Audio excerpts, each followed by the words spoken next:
The fateful game six. Even in the last World Championship, game six was a decisive game that tilted the match in one's favor.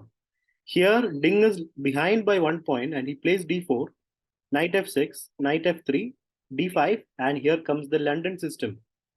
Pawn c5 and e3, knight c6, knight d2, takes, and bishop f5.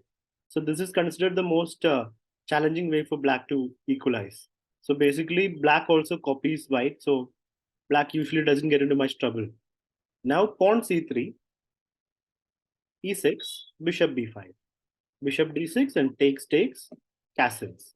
Castles, rook e1, h6. So this was the point where they're both out of the book. This is the first new move.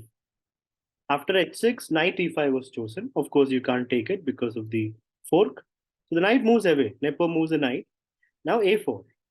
Here comes a very important decision that later decided the game. Nepo has a choice between pushing both of these pawns. Like you can do a6 now or play b6 later. So b6, playing b6 and a5 kind of allows the b5 square to be weak. But when you play a6, it becomes all the more difficult to play b6 and c5 square becomes weak. So knight d7 and now knight takes, queen takes and a5. A clamp on b6 square. Queen c7 trying to play b6, queen f3.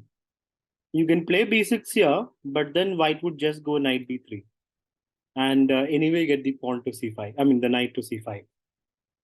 The rook c8, rook a3, a very nice move, getting the rook for future to b3 and use the rook on the b file. A nice rook lift, a positional rook lift.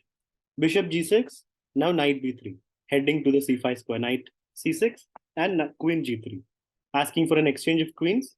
Queen moves, h4, rook e8 and knight c5. So Ding is the one calling the shots now. Once the knight lands here, everything is great for white. It's only white for the advantage. This is now a two resource game. Pawn e5, Nepo goes for some counterplay in the center, but then rook b3, calm move. Takes, and now rook e5.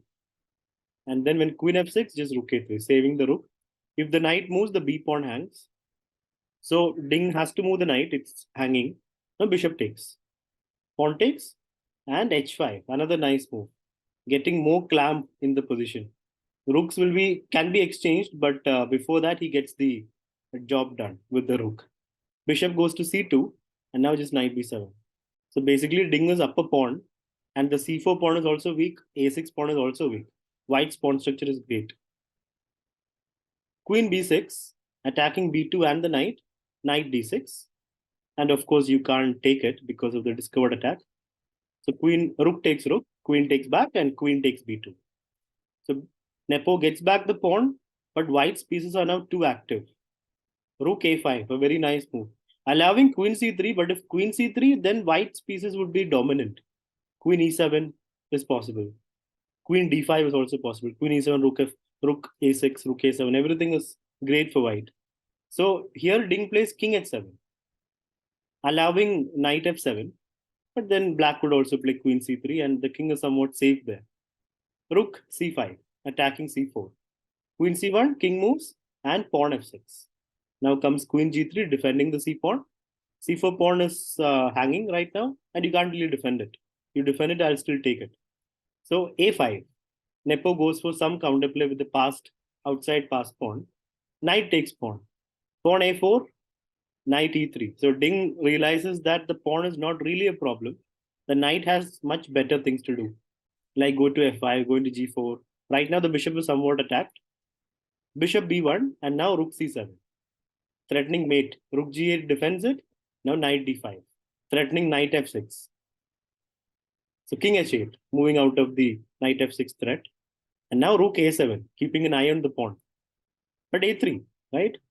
And now knight e7, attacking the rook. So once the knight lands on g6, it should be great. Because if bishop takes it, then queen takes back and always there's a threat on g7 and the a2 move is not possible anymore. So rook f8, pawn d5. This is a very nice move by Ding actually.